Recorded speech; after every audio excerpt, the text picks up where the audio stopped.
one thing when it comes to shorting stocks is sometimes we being the public, find out that a hedge fund or another institutional investor has a short position. But we find out usually way after. They might be long out of it.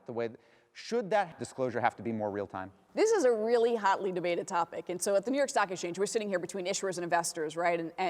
And on the issuer side, they really want more visibility. Of course they do. The only people who don't want more visibility is the people who are shorting the stocks. Exactly.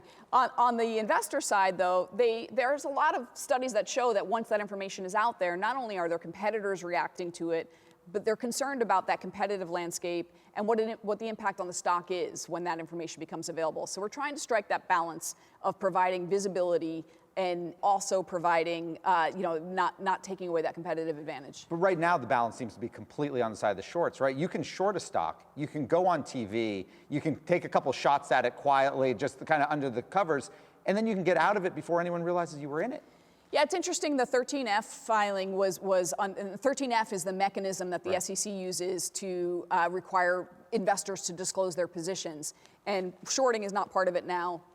It also is 45 days after the end of the quarter is when that information gets reported, which is really old news at that point in time. So there is an effort to look at that and modernize that. The SEC had proposed last year actually raising the assets under management that of an investor that would be required to disclose, which would reduce transparency. So there's a lot of opposition to that. I think now we have the opportunity to take a fresh look at that and see, should it include shorts? Should it be a narrower time frame? Those are the things that are going to be considered. But again, it's about balance.